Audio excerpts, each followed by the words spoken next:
రాష్ట్రాల్లో నర్సారావుపేట ఎంపీ లావు శ్రీకృష్ణదేవరాయలంటే తెలియని వారుండరు. చిన్న వయసులో రాజకీయాల్లోకి అడుగుపెట్టిన ఆయన 2019లో తొలి ప్రయత్నంలోనే ఎంపీగా గెలిచారు. 2024 ఎన్నికల్లో వరుసగా రెండోసారి గెలిచారు. అదే సమయంలో చాలా మంది రాజకీయ నాయకులు చేసినట్లుగా చౌకబారు విమర్శలకు, వ్యక్తిగత విమర్శలకు పూర్తి దూరంగా ఉండే వ్యక్తిగా, సౌమ్యుడిగా పేరు తెచ్చుకున్నారు. అయితే తాజాగా ఏపీ మాజీ మంత్రి విడుదల రజనీ చేసిన కొన్ని వ్యాఖ్యల వల్ల ఆయన పేరు హాట్ టాపిక్ అయింది. ఈ నేపథ్యంలో లావు శ్రీకృష్ణదేవరాయల వ్యక్తిగత రాజకీయ జీవితం గురించి కొన్ని అంశాలు తెలుసుకుందాం. లావు శ్రీకృష్ణదేవరాయలు ఏపీలోని గుంటూరులో డాక్టర్ లావు రత్తయ్య, నిర్మల దంపతులకు 1983 ఏప్రిల్ 29న జన్మించాడు. ఆయన తండ్రి లావు రత్తయ్య విజ్ఞాన్ విద్యా సంస్థలను ఏర్పాటు చేసి తెలుగు రాష్ట్రాల్లో పేరు సంపాదించుకున్నారు. ఎంఎస్సీ చదివిన ఆయన గతంలో జర్నలిస్ట్ గా ఇండియన్ ఎక్స్ప్రెస్ లో కొన్నాళ్ళు పనిచేసి ఓ ఏడాది పాటు అధ్యాపకుడిగా చేశారు. ఆ తర్వాత విజ్ఞాన్ కోచింగ్ సెంటర్ పెట్టారు. ఆ తర్వాత స్కూల్ ను పెట్టారు. అలా అంచెలంచెలుగా ఎదిగారు. అతి తక్కువ కాలంలోనే విద్యా సంస్థల్లో విజ్ఞాన్ విద్యా సంస్థలను ఒక బ్రాండ్ గా తీర్చిదిద్దారు. 1996లో బాపట్ల నుండి ఎన్టీఆర్ టీడీపీ తరపున పోటీ చేసి ఓడిపోయారు. ఆ తర్వాత 2009లో ఉమ్మడి ఏపీ ఉన్న సమయంలో మల్కాజ్గిరి నుండి లోక్సత్తా పార్టీ నుండి ఎంపీగా పోటీ చేశారు. ఆయనకు 1,09,000 ఓట్లు వచ్చాయి. Congress, TDP, Prajarajyam party, BJP తర్వాత 5వ స్థానంలో నిలిచారు. ఆ ఎన్నికల్లో లోక్సత్తా పార్టీ నుండి పోటీ చేసిన ఎంపీ అభ్యర్థికి అన్ని ఓట్లు రావడం కూడా రికార్డ్గానే నిలిచింది. ఆ తరువాత ఆయన పెద్దగా రాజకీయాల్లో కనిపించలేదు. ఆయన వారసుడిగా ఉన్న లావు శ్రీకృష్ణదేవరాయలు 2006లో ఆంధ్ర యూనివర్సిటీలో బీటెక్ చదివారు. తరువాత ఆస్ట్రేలియాలోని లాట్రోబ్ యూనివర్సిటీలో చదివారు. కాలిఫోర్నియా యూనివర్సిటీలోనూ చదివారు. చిన్నతనంలో లావు శ్రీకృష్ణదేవరాయలకు తెలుగులో తక్కువ మార్కులు వచ్చేవి.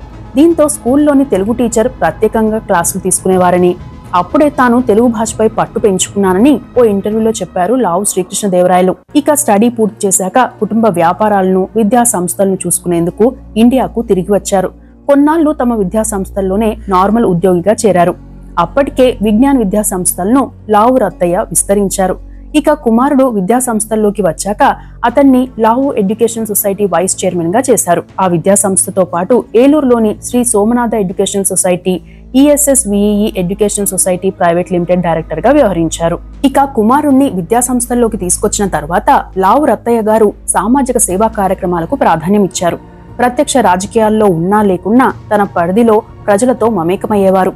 ఆ సమయంలోనే శ్రీకృష్ణదేవరాయలకు కూడా రాజకీయాలపై ఆసక్తి ఏర్పడింది.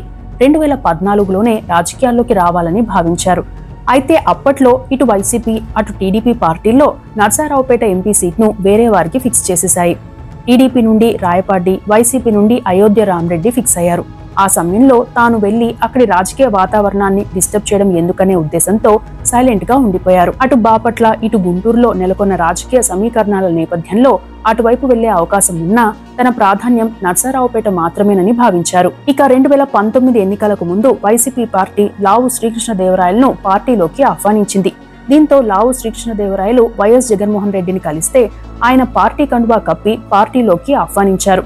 ఆ ఎన్నికల్లో నర్సారావుపేట నుండి వైసీపీ అభ్యర్థిగా లావు శ్రీకృష్ణదేవరాయలు పోటీ చేయగా, టీడీపీ నుండి సిట్టింగ్ ఎంపీ రాయపాటి సాంబశివరావు పోటీ చేశారు. జనసేన నుండి నయీం కమల్ షేక్ పోటీ చేయగా, బీజేపీ నుండి కన్నా లక్ష్మీనారాయణ పోటీ చేశారు. ఆ ఎన్నికల్లో వైసీపీ నుండి పోటీ చేసిన శ్రీకృష్ణదేవరాయలకి 7,45,089 ఓట్లు రాగా, టీడీపీ నుండి పోటీ చేసిన సిట్టింగ్ ఎంపీ రాయపాటి సాంబశివరావుకి 5,91,111 ఓట్లు వచ్చాయి. దీంతో 1,53,978 ఓట్ల మెజార్టీతో గెలుపొందారు లావు శ్రీకృష్ణదేవరాయలు.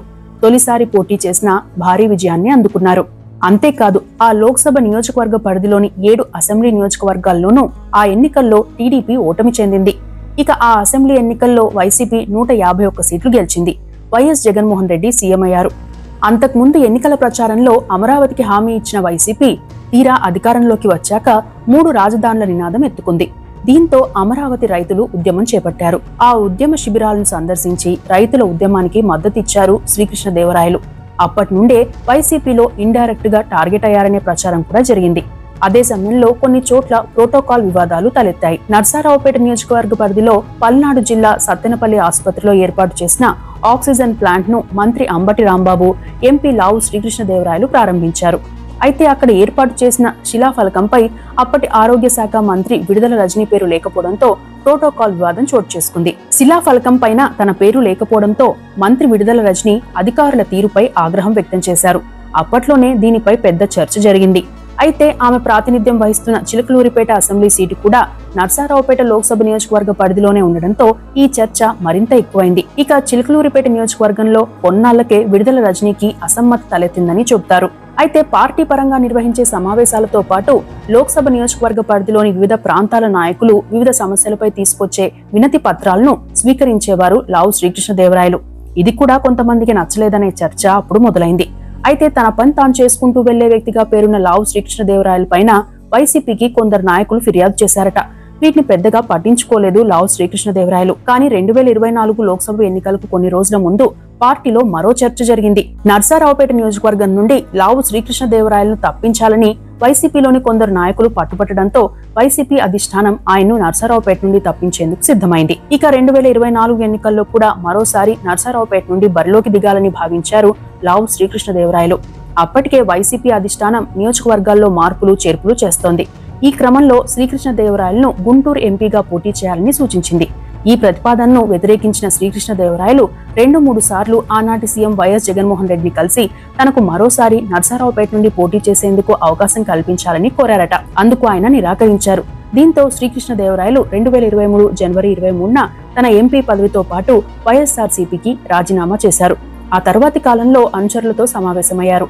అయితే ఆయన వైసీపీలోనే మళ్లీ చేరతారనే ప్రచారం జరిగినా ఆ ప్రచారాన్ని ఖండించారు. తరువాత టీడీపీ అధినేత చంద్రబాబుతో 2 సార్లు సమావేశమయ్యారు. చివరికి టీడీపీలో చేరాలని నిర్ణయం తీసుకున్నారు. 2024 మార్చి 2న టీడీపీ అధ్యక్షుడు నారా చంద్రబాబు నాయుడు సమక్షంలో తెలుగుదేశం పార్టీలో చేరారు. ఇక్కడే ముఖ్యమైన అంశం ఏంటంటే వైసీపీ నుండి లేదా టీడీపీ నుండి బయటకు వచ్చిన నాయకులు ఆయా పార్టీలపై నాయకులపై తీవ్ర విమర్శలు చేస్తుంటారు. కానీ లావు శ్రీకృష్ణదేవరాయలు మాత్రం అలాంటి విమర్శలకు దూరంగా ఉన్నారు. ఎన్నికల ప్రచారంలోనూ హుందాతనంగానే వ్యవహరించారు. ఇక 2024 ఎన్నికల్లో కూటమి తరపున టీడీపీ నుండి పోటీ చేసిన శ్రీకృష్ణదేవరాయలకు 8,07,996 ఓట్లు రాగా వైసీపీ నుండి పోటీ చేసిన అనిల్ కుమార్ యాదవ్ కు 6,48,267 ఓట్లు వచ్చాయి. 1,59,000 ఓట్ల మెజార్టీతో రెండోసారి ఎంపీగా గెలిచారు లావు శ్రీకృష్ణదేవరాయలు. ఆ ఎన్నికల్లో ఏపీలో కూటమి ప్రభుత్వం అధికారంలోకి రాగా కేంద్రంలో ఎన్డీఏ ప్రభుత్వం అధికారంలోకి వచ్చింది. ఆ తరువాత లోక్సభలో టీడీపీ పార్లమెంటరీ నేతగా నియమితులయ్యారు. ఇక లావు శ్రీకృష్ణదేవరాయల ఫ్యామిలీ ఆస్తుల విషయానికి వస్తే 2019 ఎన్నికల అఫిడవిట్ ప్రకారం 17 కోట్ల ఆస్తులు, కోటి రూపాయల అప్పులు ఉండగా 2024 ఎన్నికల అఫిడవిట్ ప్రకారం 56 కోట్ల ఆస్తులు, 6 కోట్ల అప్పులు ఉన్నాయి. ఇక లావు శ్రీకృష్ణదేవరాయల భార్య పేరు ఊరపాటి మేఘన. వీరి వివాహం 2012 జూన్ 13న జరిగింది. వీరికి ఒక కుమారుడున్నారు. పేరు లావు రతన్. ఇక మేఘన డాక్టర్ గా సేవలను అందిస్తున్నారు. ఇక తాజాగా చోటు చేసుకున్న వివాదం ఏంటంటే 2019-24 మధ్య కాలంలో చిలకలూరిపేట ఎమ్మెల్యే విడుదల రజని తన నియోజకవర్గ పరిధిలోని శ్రీ లక్ష్మీ బాలాజీ స్టోన్ క్రషర్ యజమానులను బెదిరించి 5 కోట్లు డిమాండ్ చేశారని, 2 కోట్లకు పైగా వసూలు చేశారనేది ప్రధానమైన ఆరోపణ. ఈ అంశంపై ఏసీబీ కేసు కూడా నమోదు చేసింది. ఈ కేసులో విజిలెన్స్ రీజనల్ అధికారిగా ఉన్న ఐపీఎస్ అధికారి జాషువాతో పాటు విడుదల రజని మరిది గోపి, విడుదల రజని పిఏ దొడ్డ రామకృష్ణలను కూడా చేర్చారు. అయితే తనను ఉద్దేశపూర్వకంగా ఇరికిస్తున్నారని ఆరోపించిన విడుదల రజని ఇటీవల నిర్వహించిన ప్రెస్ మీట్ లో మాట్లాడుతూ తన కాల్ డేటాను ఎంపీగా ఉన్న శ్రీకృష్ణదేవరాయలు సేకరించారని, తనను పర్సనల్ గా టార్గెట్ చేశారని ఆరోపించారు. ఈ ఆరోపణలు సంచలనం రేపాయి. వివాదాలకు దూరంగా ఉండే లావు శ్రీకృష్ణదేవరాయలపై ఇలాంటి ఆరోపణలు చేయడం వెనుక సామాజిక సమీకరణాలను ప్రభావితం చేయడంతో పాటు వైసీపీలోని కీలక నాయకులు కూడా ఉన్నారనే చర్చ మొదలైంది. అయితే ఈ ఆరోపణలపై లావు శ్రీకృష్ణదేవరాయలు గట్టిగా కౌంటర్ ఇచ్చారు. మీరు అధికారాన్ని అడ్డు పెట్టుకుని బెదిరించింది వాస్తవం కాదా? మీరే ఆ క్రషర్ పై ఫిర్యాదు చేసింది వాస్తవం కాదా? ఆ ఫిర్యాదుతో నాకు సంబంధం ఏంటి? ఆనాటి అధికారి ఇచ్చిన స్టేట్మెంట్ ఆధారంగా కేసు నమోదైంది. నాపై ఆరోపణలు చేయడం వెనుక కారణం ఏంటి? కాల్ డేటాను చూసే అలవాటు నాకు లేదు. నా ఇంట్లోనూ ఆడవాళ్లున్నారు. అలాంటి పనులు నేను చేయను. ఉద్దేశపూర్వకంగా నాపై ఆరోపణలు చేశారు. నా విద్యా సంస్థల కోసం కొన్ని భూములన్నీ వేలంలోనే కొన్నాం. మేం ఏ ప్రభుత్వాన్ని కూడా భూములు కావాలని ఇప్పటి వరకు అడగలేదు. ఒకరిని విమర్శించే ముందు వివరాలన్నీ తెలుసుకుని మాట్లాడాలి. నిజాలు తెలుసుకోకుండా మాట్లాడితే నవ్వుల పాలవుతారు. నిజంగా మీరు డబ్బులు తీసుకోకపోయి ఉంటే రాజీ కోసం నా వద్దకు వ్యక్తిని ఎందుకు పంపారు అని ప్రశ్నించారు. అంతేకాదు, ఈ వ్యాఖ్యల వెనుక ఎవరు ఉన్నారో తెలుసునని మీరు స్టార్ట్ చేశారు. ఇది ఎక్కడికి వెళ్తుందో చూద్దాం అని కూడా హెచ్చరించారు. ప్రస్తుతం ఈ వ్యాఖ్యలు వైరల్ అవుతున్నాయి. మరికొన్ని విషయాలకు వస్తే 2019లో ఐఐటీలకు సంబంధించి ఏర్పాటైన కౌన్సిల్ కమిటీ సభ్యుడిగా నియమితులయ్యారు. తన నియోజకవర్గ పరిధిలో పలు అభివృద్ధి కార్యక్రమాలను చేపట్టారు. గుంటూరులో మిర్చి బోర్డు ఏర్పాటు చేయాలనే డిమాండ్తో పాటు ఆంధ్రప్రదేశ్లో వరికపూడిసెల లిఫ్ట్ ఇరిగేషన్ ప్రాజెక్ట్ నిర్మాణం వంటి వివిధ అంశాలను ఆయన పార్లమెంట్లో లేవనెత్తారు. 2 రోజుల క్రితం వైసీపీ ప్రభుత్వ హయాంలో జరిగిన లిక్కర్ స్కామ్ పై సంచలన ఆరోపణలు చేశారు. ఇవి నరసరావుపేట ఎంపీ లావు శ్రీకృష్ణదేవరాయలకు సంబంధించిన అంశాలు.